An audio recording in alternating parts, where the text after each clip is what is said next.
so excited right now to have everyone on. And then Ayaka is also here. Ayaka, you want to say hi? Hi, everyone. Welcome, welcome. So excited to see you all. And I know some of you are on camera. Thanks for being on camera. I'd love to see your beautiful faces. So I'll go ahead and get us started here, and maybe some people will jump on, maybe some people won't. But we're basically going to spend the next hour, sort of like live reviewing just a few essays. We actually got a lot of essays. Ayaka and I were so excited. This is the first public workshop that we've done together. I met Steve through a public essay workshop about a year ago. So, about a year ago, I was in the Facebook group. I jumped in on one of these sessions tonight, and it ended up developing a relationship with LSAT Unplugged and Steve. And I met Ayaka through Steve's courses. And to be cheesy, it really changed the course of my LSAT journey and my law school admissions life. And so, Ayaka and I asked Steve if we could pay it forward and do the same thing. So, that's what we're doing tonight. What this will look like is Ayaka and I will just hopefully spend just like a minute or less kind of talking about ourselves, talking about why we like the process. We'll answer any questions that anybody has, and then we'll spend the greater part of the hour. We actually only got a chance to select 3 essays. If you sent it in and we don't get to yours today, don't fret. We found that it can be incredibly beneficial to still look at somebody else's essay and to still be in on the conversation. So this is a really collaborative hour. Feel free to raise your hand or unmute yourself or type in the chat. And we have people checking all of that. So share your opinion, share your feedback as well. Also, if we didn't get to your essay today, we have a plan. We are pulling the emails, so we will still be in touch with you. So not all is lost. It's not it wasn't if your essay is in or not. We have your email. We are trying to get your emails, and we will still be in touch with you because we really want to pay it forward. So with that being said, Ayaka, did you want to add anything in before we get started? Yeah, I think you touched on everything. I also started off in a public session, and I've attended, a lot of these public writing workshops with Steve when he hosted them last year. And that's kind of where I DM'd Alisa and I was like, hey, do you want to trade essays? So, it's really not just a place for us to kind of give feedback on essays that we received, but also these people in this Zoom room right now are people who are in the same journey. So feel free to DM each other and reach out to each other and make connections because you never know, you might find your Alisa to buy Ayaka. So make sure you make those connections. Um, Feel free to reach out to us. We'll also drop an email later during the session so you guys can reach out if you're like, I have this burning question, or always feel free to raise your hand, come off mute, and ask those questions because that's what we're here for. So, alrighty, get That's true. started. So, while we kind of get that started, and Ayaka, I think that you have the link for we combine the 3 different essays. What's really fun about, I guess, like meeting each other and working on this is that Ayaka and I realized that by sharing, we could get a lot more work done. So, really, we invite everyone to kind of share and chat. And I think I'm going to as we kind of wait for the link of the essays of what we're going to look at tonight to drop into the chat, I'll go ahead and open up the floor. Does anybody have any questions about a personal statement, diversity statement, any sorts of admissions or applications, materials? Please type in the chat or unmute yourself and just jump in.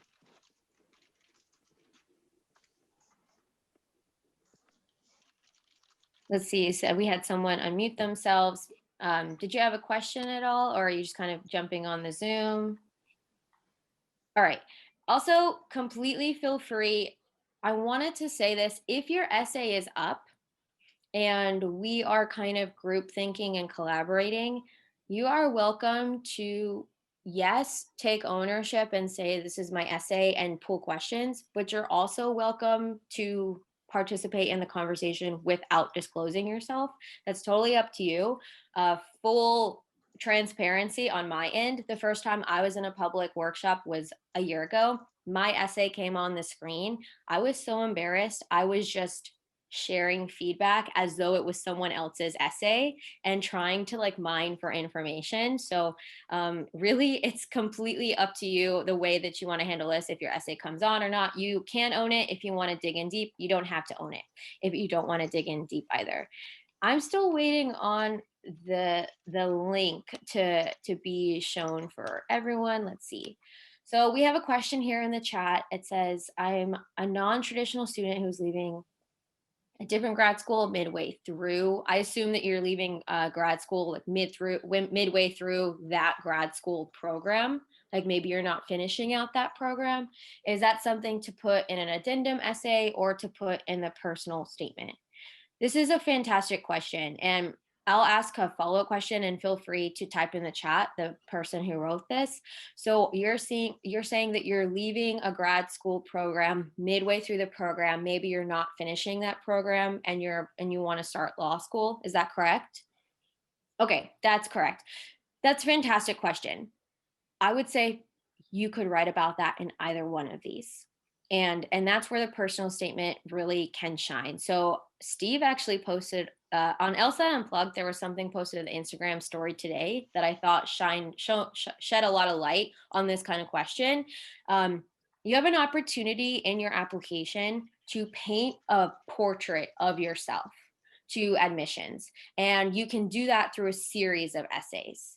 The great thing about the personal statement, and I think that Ayaka really taught me, is that the personal statement is your biggest landing space to talk about who you are, your core values, what you will bring to the classroom and to their program, for example, and how you'll maybe use your core values, your personal experiences to bring to the career of choice.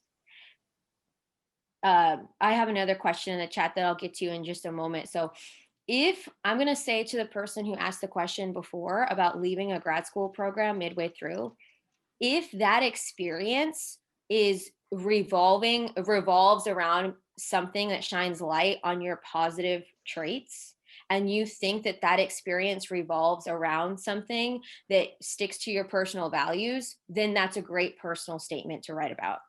If it's something that you're just looking to explain because on your resume you have an idea that it might bring up some questions, then that might be a great addendum. Hopefully that answers that question. And if not, please write in the chat. We have another question here. How do you sell yourself without looking like a narcissist? That's a great question. The University of Michigan dean, her name is Dean Z. She goes by Dean Z. That's not her full name, but she brings up a great idea on her YouTube channel. Well, she says a great writer and a good lawyer is also very thoughtful. So I would say that you're talking about yourself and you're talking about your experiences in a thoughtful way. And if you have already dug deep into logical reasoning, you know that qualitative statements are tend to be good statements. So within reason. So I used to be a professional tap dancer. I would not say in my personal statement I was the best tap dancer or the only tap dancer, but I would say I was talented enough that I had a full time contract. So that is a truthful statement, but I would say that that's probably not narcissistic because I'm also thoughtful. And then I might shine light on what that meant for me and what that looked like for me. So the more you can describe a situation and be thoughtful about it with qualitative statements and just be truthful, hopefully that'll take away the narcissistic feeling. And if you're really worried about being sounding like that, come to workshops like this or share it with a friend like Ayaka. We have another question in the chat. Maybe we'll just get to, we have a few, oh, we have a link kind of up. We have a few more questions. This is actually awesome. Ayaka, did you want to jump in on the question? I see a question here from Alex about PhD. Yeah, I think, why don't we get started with the personal statements that we've collected? And I'm hoping we can kind of address some of these questions as we talk through some of these. So I know we won't be doing any addendum reviews today, but we can definitely talk about it and also, send us a DM if you're like, I have this burning question. So let me just share my screen here. Not that the important is the question is not important, but we Awesome. only do have an hour. So let me just, Nisha has a great question. So, what's going to happen now is we're going to put 3 essays up on the screen. Ayaka and I will take turns reading them out loud, not because we love the sound of our own voice, but we found that when you hear an essay being read aloud by a stranger or someone that doesn't know what you've written, that in itself can be incredibly valuable. So we're going to just take one for the team and do that. Again, so many questions popping up in the chat, which is awesome. As we kind of come in here and talk, though, I highly encourage you to unmute yourself because we can hear and talk with each other too. So thanks, Anna's dropping in the chat, and I'll let Ayaka take it away, read this one out loud, and then we can all sort of collaborate on thoughts on this. sure. And just so you guys know, I have another screen here to the side. So that's why I'm looking to the side. It's not that I don't want to see all of your lovely faces. So uh, excuse my side glance. Alrighty. So a personal statement. I felt my life go into a sudden pause. I felt as if I was paralyzed and that if I would make one sudden movement, it would all be real. I fell to the ground with tear droplets trickling down my face. To my complete horror, it was all very real. One of my biggest supporters, my confidant, and nevertheless one of my greatest blessings in my life was gone. My beloved uncle Thamer passed away. When a loved one passes away so suddenly and unexpectedly, we are never prepared for the changes to come about in our lives. The tragedy never goes away. You learn how to cope with it and keep moving on. In the short span of just a few months, I lost many important people in my life. However, losing them has only made me stronger than ever to chase my dreams. It made me take into perspective that life is too short and to listen to the inner voice in my head telling me, Dana, you only get one shot at life. Do what you truly want to do. You must appreciate your loved ones and the opportunities surrounding you at all times. Ever since I was a young girl, I spoke on how I wanted to become a lawyer. Throughout my various volunteering experiences and work within my community, I knew I wanted to pursue a career where I could help others.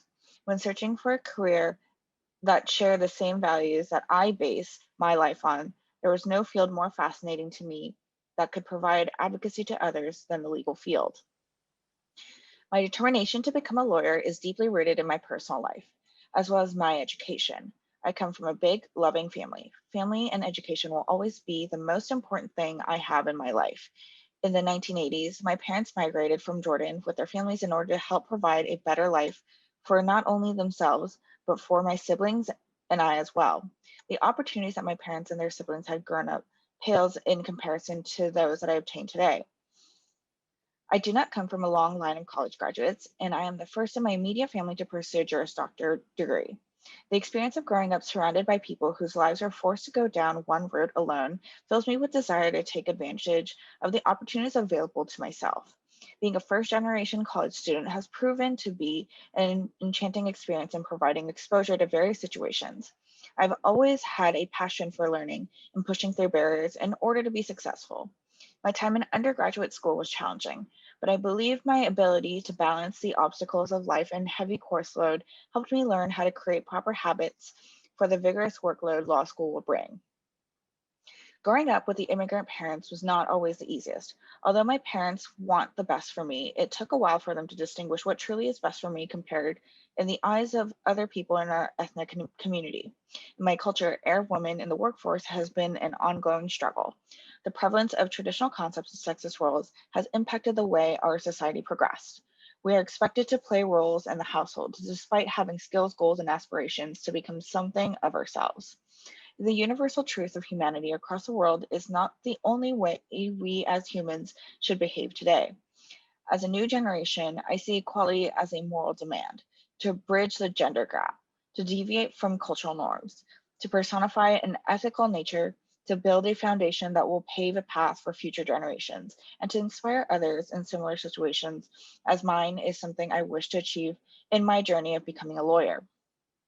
I need to be one to lead and make change. My feelings of hope blossom into a vision for my future.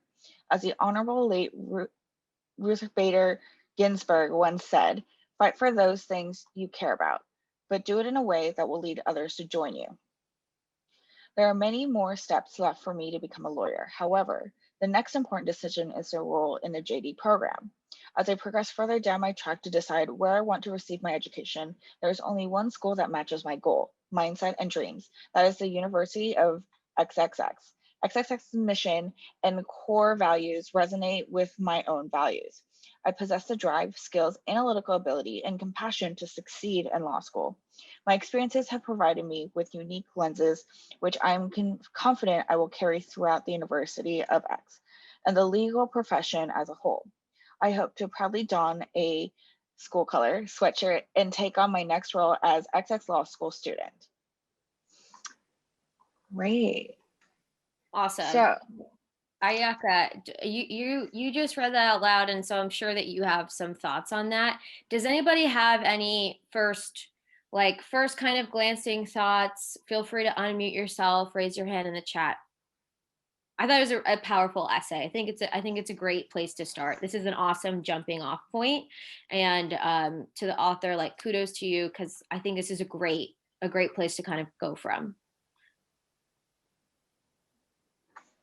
All right, I'm not seeing any hands raised or anybody on the chat. So I think I saw a question earlier, says that their school asks for a 2-page personal statement.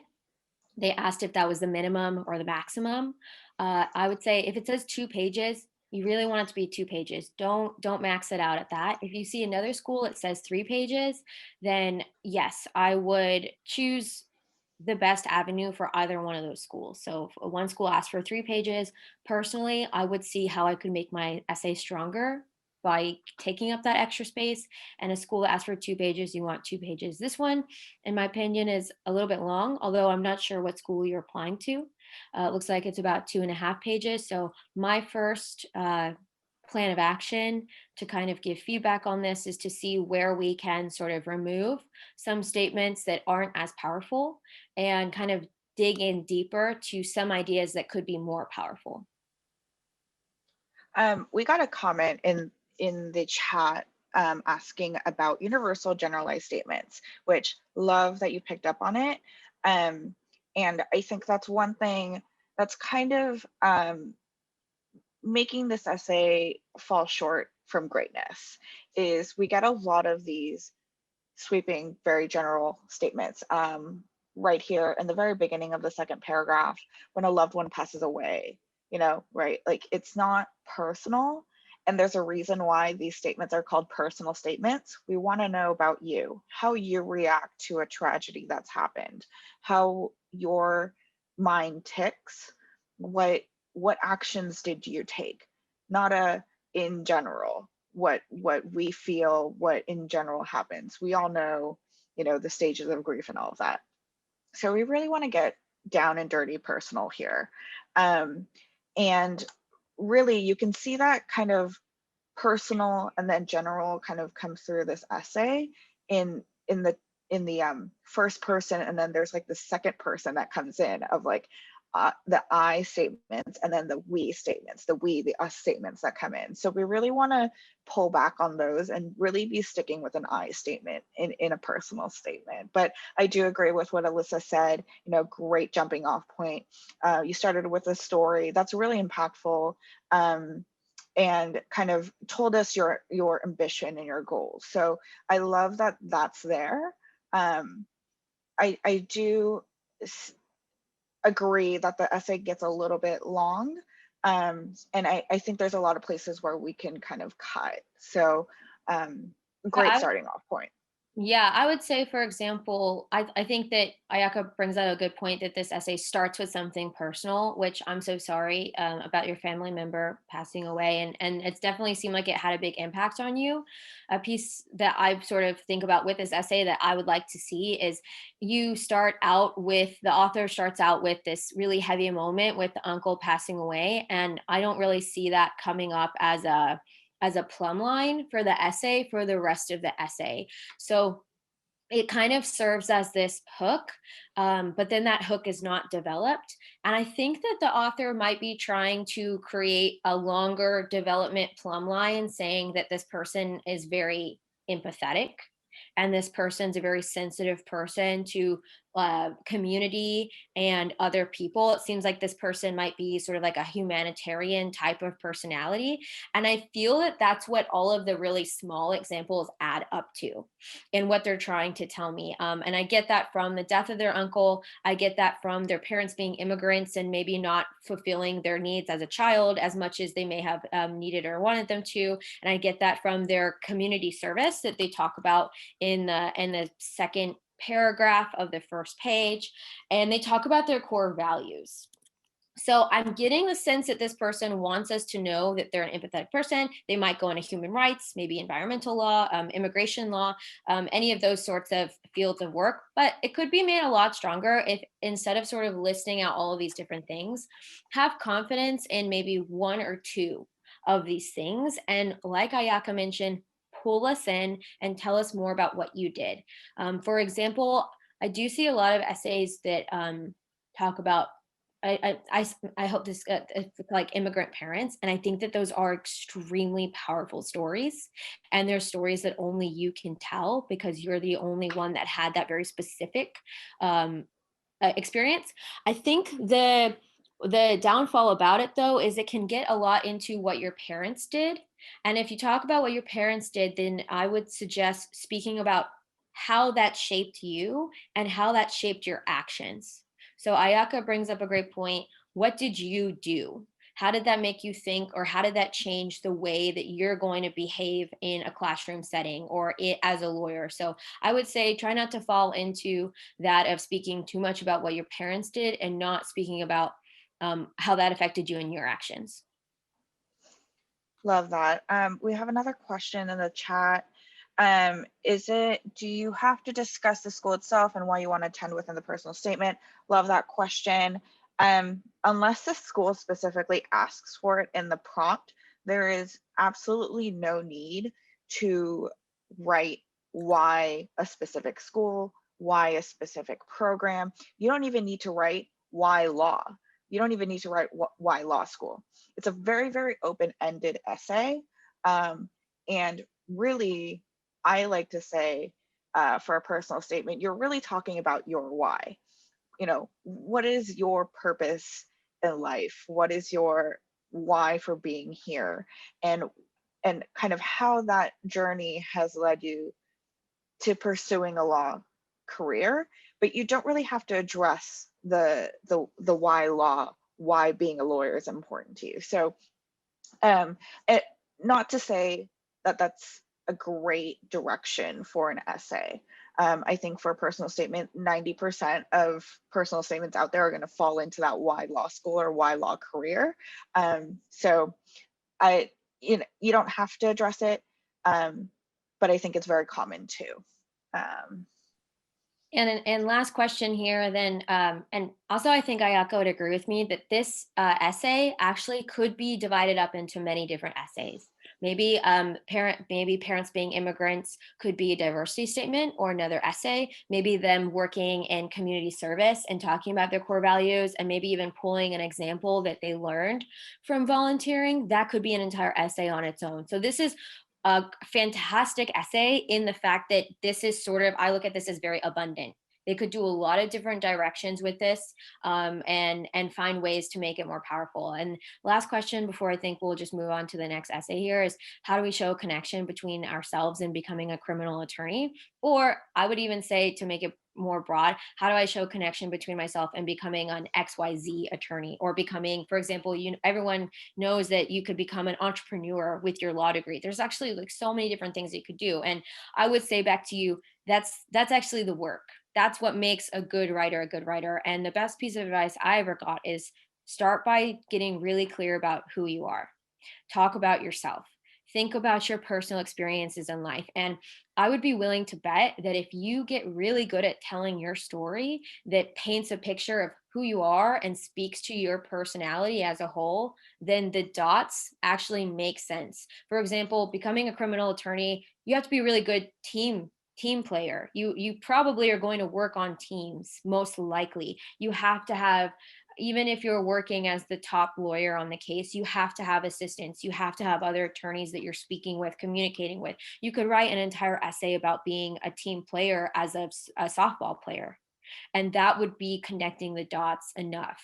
So you don't have to prove that you're already an attorney, but you have to show us your true self and that you have some sort of skill set that would be valuable to becoming an attorney. So hopefully that kind of helps that. And of course, there's a lot of different answers to that question, but that's just one way. Awesome. Let's move to the next one. Alrighty. Awesome. And let's see, I wonder, Ayaka, are you good to be on for me to do the scrolling as I read Yep, this? I will Awesome. scroll. Love it. Okay, so I see a question from Derek and we'll get to that in just a moment. So, second essay, here we go.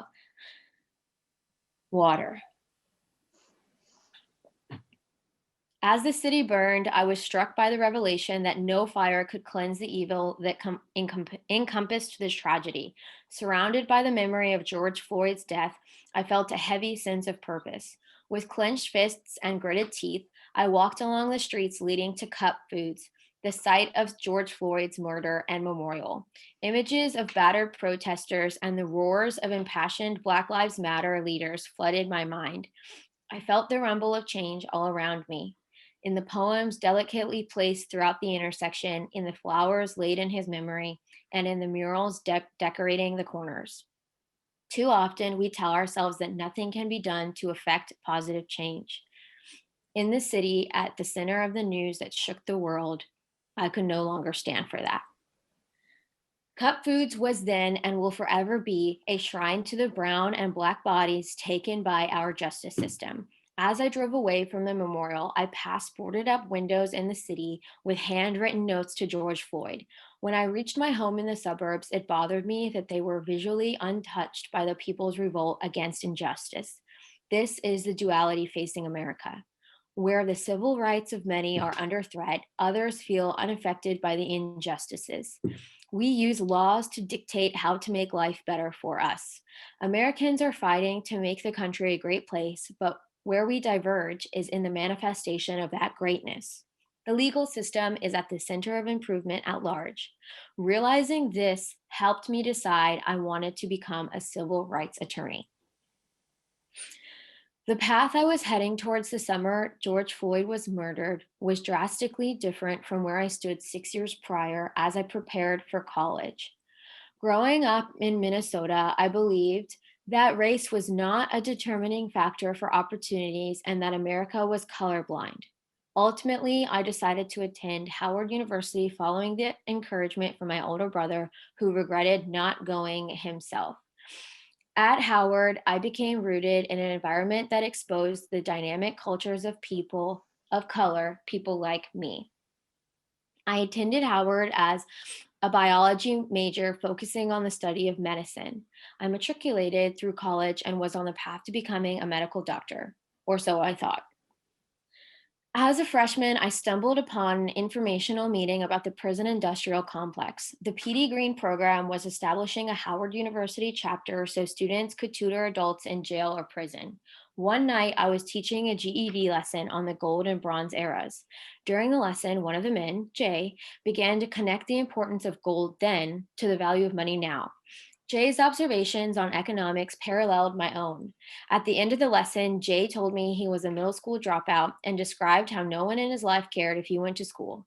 One of Jay's fears was that even if he got his GED, he would still end up behind bars. Jay did receive his GED, but a few years later, he was sentenced to prison. Even when Jay was released, he would face barriers preventing him from using his degree. The reality that education alone does not guarantee achievement frustrated me. After much reflection following my graduation from Howard, I knew I needed time away from my academic life. I thought about what I wanted my life to look like and the people I wanted to help. I could not ignore the pull I felt towards understanding the history of America through the lens of those negatively affected by the legal system. My career change from medicine to law came following the realization that I wanted to make the American legal system more equitable for people of color so moments like George Floyd's death would be brought to justice. The skills I built working as an operations coordinator and legal assistant could only better prepare me for a career in law. Next, I needed to identify a law school that would allow me to focus on social change. When selecting institutions of law to apply to, I thought back on the critical points in my adulthood that influenced me, such as the tutoring with the PD Green program. Although I was set to start as a post, and I can't pronounce this word, baccalaureate fellow at the NIH last summer, it was the decision to spend time with my family that led me to be in Minnesota, where protests erupted in response to the social injustices too many have faced since the genesis of this country. I wanted to apply to a law school that focused on imbuing its students with the tools and confidence to fight for social justice and justice for all.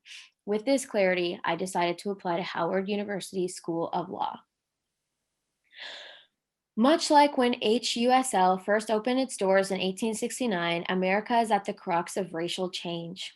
I would like the opportunity to join an alumni legacy rich with the history of people of color fighting for the improvement of our country. Individuals like Julia Copper Mack, the first African American female judge in the U.S. Court of Appeals, and Thurgood Marshall, the first African American U.S. Supreme Court justice, helped develop this legacy. What draws me most to HUSL is your institution's focus on advocacy and defending the rights of African Americans and minorities. With the chance to participate in HUSL's re-entry and civil rights clinics, I can expand my knowledge of the criminal justice system. Attending HUSL would also mean the opportunity to study in an environment rich with the history Howard University has created while gaining the tools to effectively fight for change.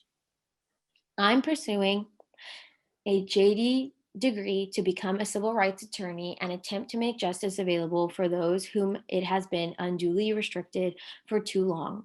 I want to help build that better America. It would be an honor to be part of the continuing legacy of improvement and social change Howard University School of Law has been at the forefront of. In the fight for justice, we have nothing to lose but our chains. Wow, powerful, very powerful essay. I see a few things here in the chat. Does anybody want to jump in? Somebody said, love how the essay flows. I agree. Alyssa, I would love to jump on that comment here. And I think it's a very understated comment of the flow. This essay, powerful, powerful story. And it's one where the story really carries it to the end. So yes, beginning, impactful, powerful story, and it doesn't lose the flow. And it's part of the writing style. So props to this person who wrote it, is the writing style flows very well. And it's almost like fashion in that you don't want to lose the silhouette of the person. It's almost like you've got that silhouette of the essay and it flows very well. So I think that's a very great comment to come out of just reading that first half. There's Yeah. more, but I would love to see all these comments that are coming in. Yeah, I think Ayaka, you talking about the silhouette of the essay and making sure that the silhouette still shows the author as best as possible. And there's a few more comments in here saying like how often we've got a great comment in the chat kind of mentioning like how do you know if it's staying in your voice, but we have this other comment here from Faiza, I think Ali, saying let's see, like how often do we use I statements? Maybe they also said that they want to get to know why biology or why that unique major. So something I'm pulling out from all of us talking together is Ayaka speaking about the silhouette and keeping the author at the forefront of this essay. First of all, I think it's a beautiful essay in the way that it is talking about something that's been on a lot of Americans' minds lately. And this is something that has been a huge cultural event. Something that's unique to the author is that they were physically there in the city, and they do a great job of sticking true to specific examples. For example, while they're teaching the GED program, and they bring up this interaction that they had with the student named Jay. I think that that's an incredibly powerful example. And I think that it's also a really great way to talk about how one instant and how this tangible thing in their life is pushing them forward, and why they're writing the essay in the first place. Speaking about how to make this essay even better, and keeping the silhouette true to themselves. And somebody mentioned it sounds like it could be a few different essays. I think that this essay is fantastic. And I think that a way it could be better is I think it does lose focus a little bit when it starts to talk about, the author starts to speak about their transition from medical. And this is a really tricky subject, and the author could go a lot of different ways for this. And anybody else, please feel free to jump in. Uh, I think that speaking about their background in medical will be on the resume. And I think that they could leverage their resume for all it's worth by maybe choosing one or the other focus for this particular personal statement.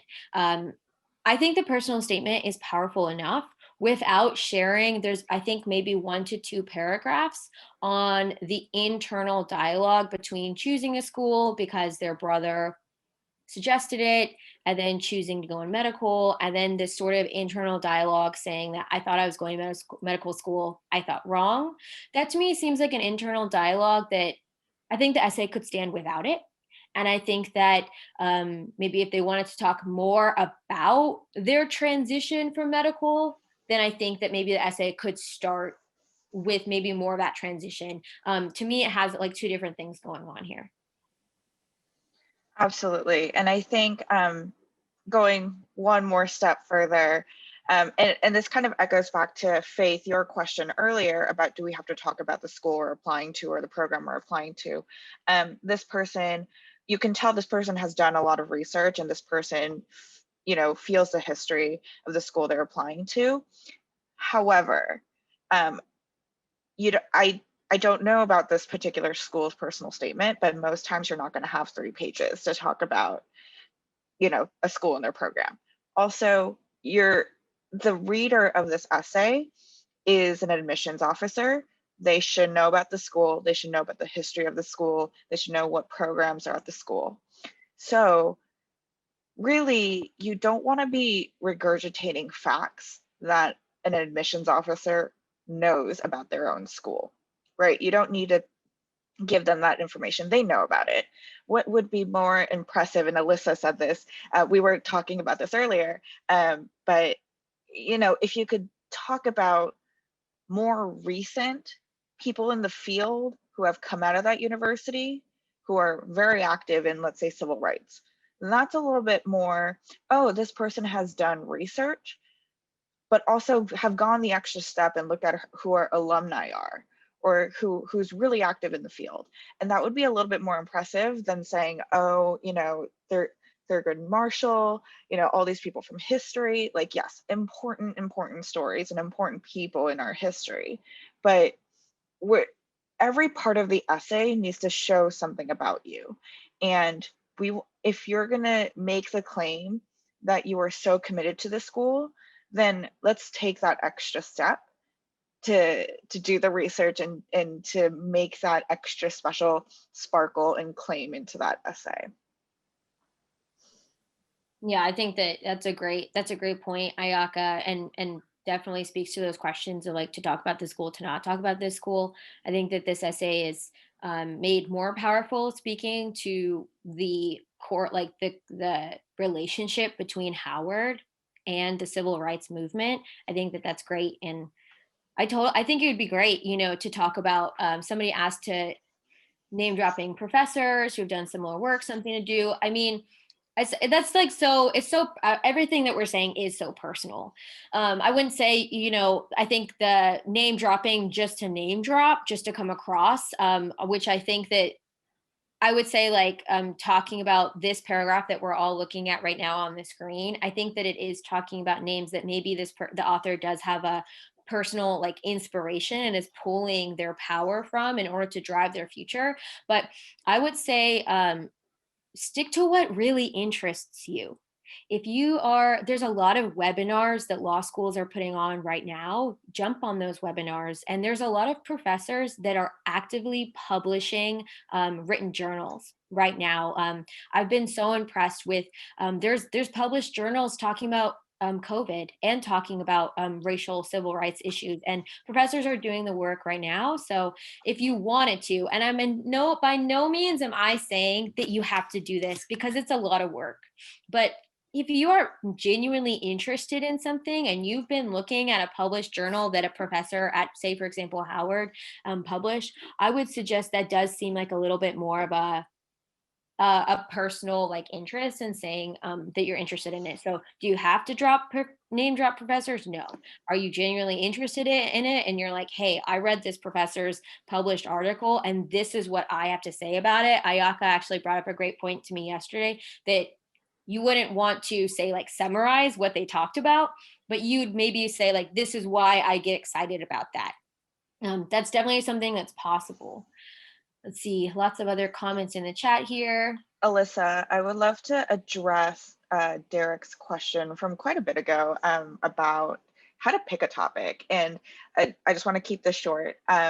Steve did post my how to pick a topic for your personal statement. Like it's a 30-minute video. I'm so sorry, I talk a lot in the Facebook page. So if you dig a little bit from a couple days ago, you should be able to find that. But we've read two personal statements here. One's very personal about a death in the family. This one's a little bit bigger and a little bit more general about Black Lives Matter and the whole movement around that and how that affected the person. And in that 30-minute talk, I did talk about, general, specific, and then niche topics. Derek, it sounds like you have a lot of work experience and you've had a career. So I would make the bet that your topic, whatever you choose, would fall into that specific or niche category. And if you want a little bit more definition there, I would really encourage you to check that video out. But really, we all have so many experiences that we're pulling from. And I think where you should start is, what do you want admissions to know about you? Right? Because it's not usually going to be a story about yourself. If somebody said, hey, Alyssa, what do you want admissions to know about you? I don't think it's going to be, I'm a tap dancer. It's more like, I'm compassionate. I'm outgoing. I love essays, stuff like that, more than, I had a death in the family and this is how I reacted. So the story needs to anchor those qualities you want the admissions to know about you and why it would make you a good lawyer, or a good law student. So I would try to switch that conversation from what story to tell to what qualities you want the admissions to know about you. And that might give you a little bit more direction in the story that you need to tell. I don't think that is the only thing you need to think about, but I think that's a good starting point.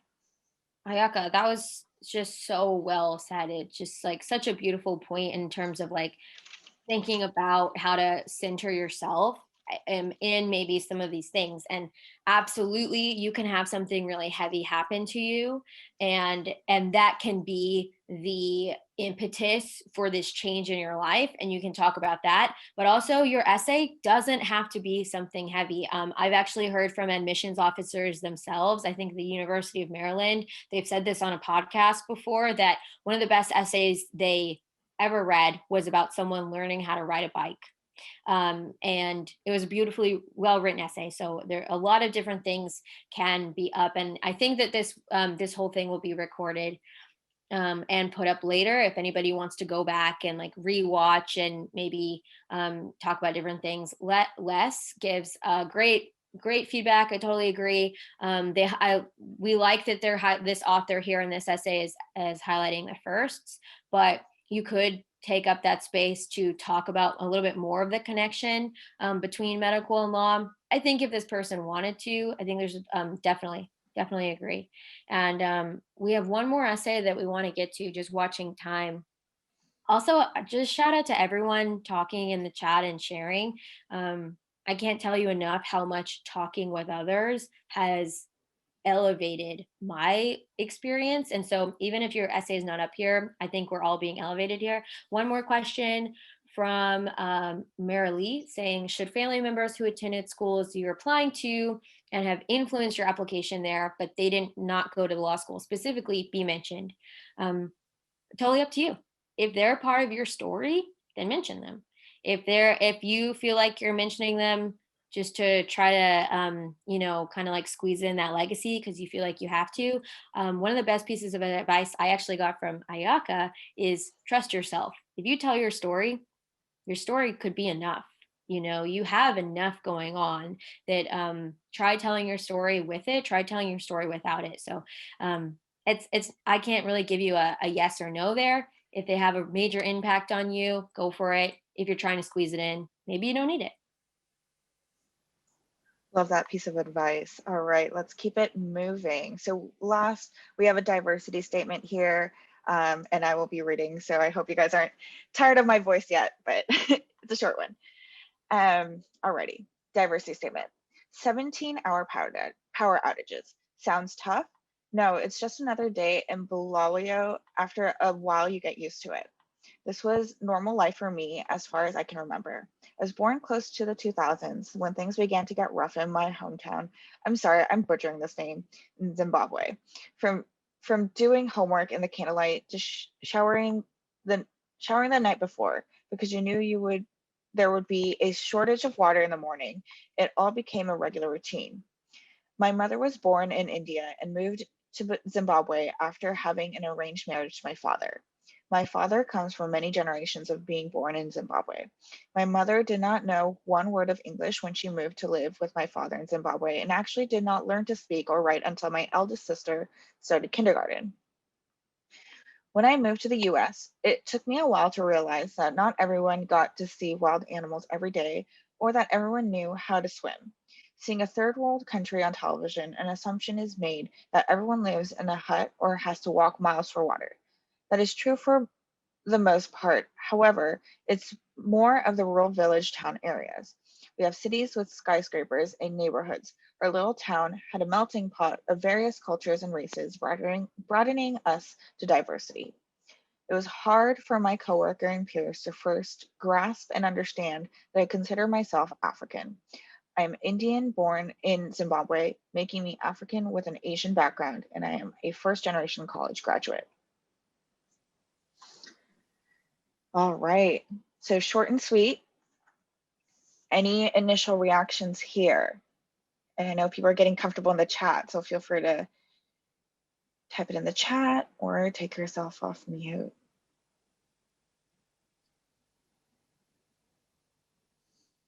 Definitely a lot going on here. I can absolutely see, why this author, has it as a diversity statement.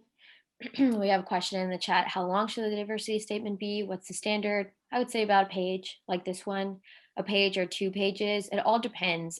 Which actually brings up a good question I have for Ayaka, or that I've asked her before, and I love her answer to this. A lot of schools don't have a place for an essay that says this is where your diversity statement goes. So what do I do then, Ayaka? Um, First, I would check all the writing prompts that the school has out for you. They might have something other than what is standard called a diversity statement. They might have other um, writing prompts out there, like why this school or something like that. They might also have a longer personal statement page allocation. So see, a lot of times you see personal statements that are like, oh, you could definitely break this up into a personal statement and diversity statement. And sometimes if you see a school that doesn't have a diversity statement, you're doing the reverse. You have to mesh your personal and diversity. Um, so I would make sure that, your story flows and all of that, but really check those prompts that are out there. I, you know, I would be very surprised to see a school that only allows for a personal statement that's 2 pages and there's no other writing section. Um, and you can definitely infuse other writing portions with a little bit of diversity. Take elements out from your diversity and put it into other places if that school really doesn't have a diversity statement section. Awesome, Ayaka. I just love Yeah. how you put that. I know in the beginning of my writing process, I had written a diversity statement. When I went to the school's application process, like pages, there was no diversity statement, and I just felt like, oh my gosh, what do I do now? So great point. Look for a place to put it. Anytime there's an essay available to you, it's a great place to tell more of your story. And I know that I want to get back to this person's diversity statement too. I see a question in the chat. What's the overall purpose of the diversity statement? Ayaka and I have talked about this, and just to that question, is a diversity statement required? No, it's not required. But anytime there's a place for them to, they say there's an optional essay here, or maybe tell us more about yourself here. Every application is different. I would use every chance you have in a thoughtful and intentional way to paint a bigger portrait of yourself than just that GPA and LSAT. So if you have a story to tell, go for it. Lots of things popping up in the chat here, and I definitely want to get back to this person's statement Yeah. so that we can focus on it. But I would say I say it like this. Ayaka says it a little bit differently. So hopefully we could both shout out. But the way I look at a personal statement is, why law school? You have to answer 2 questions. Does it make sense why you're going to law school? And can you make it through the program?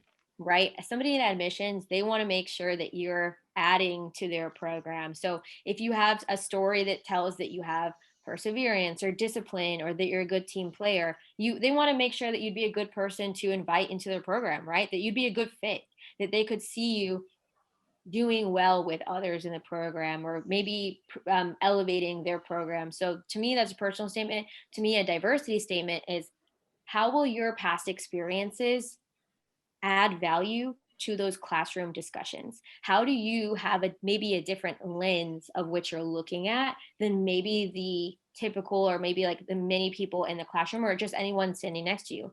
I was a tap dancer. I could write about being a tap dancer for my diversity statement and what that means to me. The most important part, and Ayaka, I would love if you jumped in on this, is that I'm not just saying that I am a Latinx female identifying person, and that's what makes me diverse.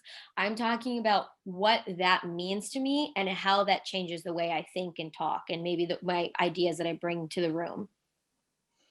Yeah, and love that. And I would love to like kind of answer that question and also answer the whole um, what is the purpose of a diversity statement question with context with the essay that we just read.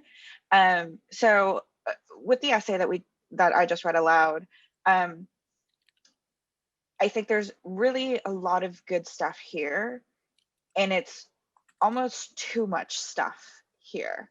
Um, and Alyssa and I reread these essays before coming here. So, when I was looking at this essay, I was like, you know what? Really, the key operative message is here in the last sentence. I am Indian born. I am Indian, born in Zimbabwe, making me African with an Asian background, and I'm first generation college graduate. I understand that to be the point of diversity this person is pulling out, right? Clearly, there's a lot more that's going on beyond just those things, but that's the starting off point. I like to say a diversity statement, you have to be very clear with the perspective that you're bringing. Like Alyssa said, how are you going to show up in a classroom?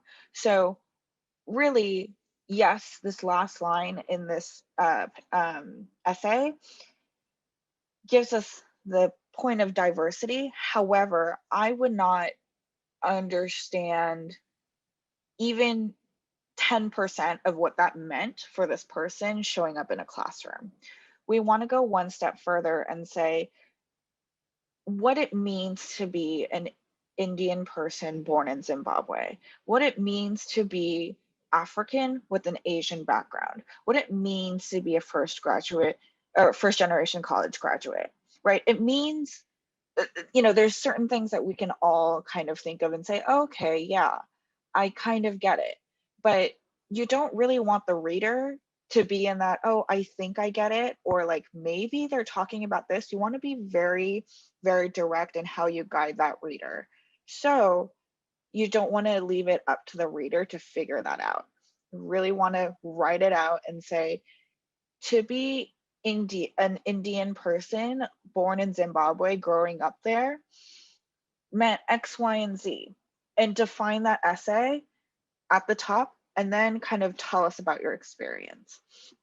And I think to add on to all of Alisa's points, which are all great and gold, I really would consider pivoting somewhere in that diversity statement to talk about how that will inform the future, right? Because a lot of times we get stuck in the whole like my past, right? How, because your person here and your perspective has built out from your past, it's very easy to be like, oh, my past self is this. But really, what's interesting is how that informs our future. So we really want to pivot that essay forward somewhere in that diversity statement.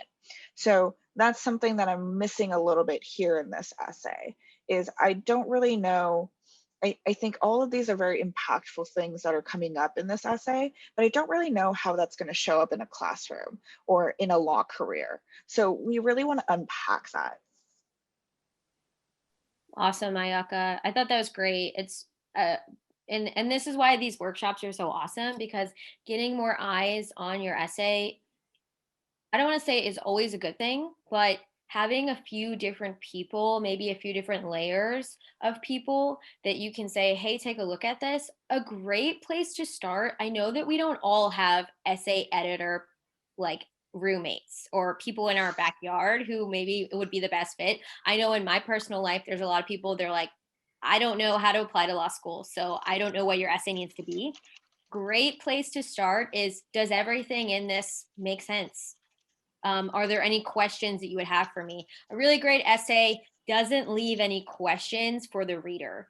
For example, like Ayaka brings up with this one, like, what does it mean to be a African person with an Asian background? What does that mean to you? So you don't want anyone to infer anything. You want to close answers. You want to try to get away from jargon. And it's a balance. It's a balance of how much do I describe this to the reader and how much do I move forward with the essay. And that's what the fun is in it.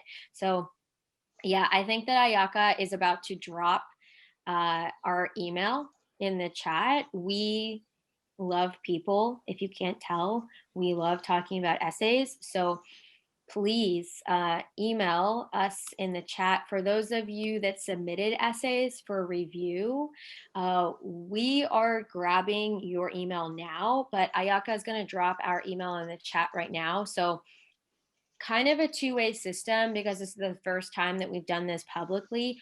We are grabbing everyone who sent their essays and we will be reaching out to you. I want to also make clear that Ayaka and I can't personally give full private services to like everyone, but we will be reaching out to you and we want to hear from everyone. Please email us and we'll stay in touch. We also plan on doing more free workshops in the future. So reach out on Facebook, reach out on Instagram, and we're around.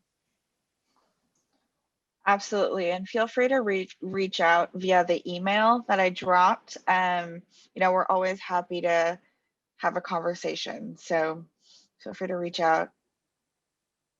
And on Instagram, just you can reach out on the LSAT Unplugged Instagram or consultants there. And we hope to see all you soon. Have a great Sunday night. Thanks for tuning into the show. Please subscribe if you haven't done so already to be notified of new episodes as I release them. And feel free to reach out if you need anything at all as you move forward with your prep. I'm happy to help however I can. In the meantime, I'll wish you all the best and take care.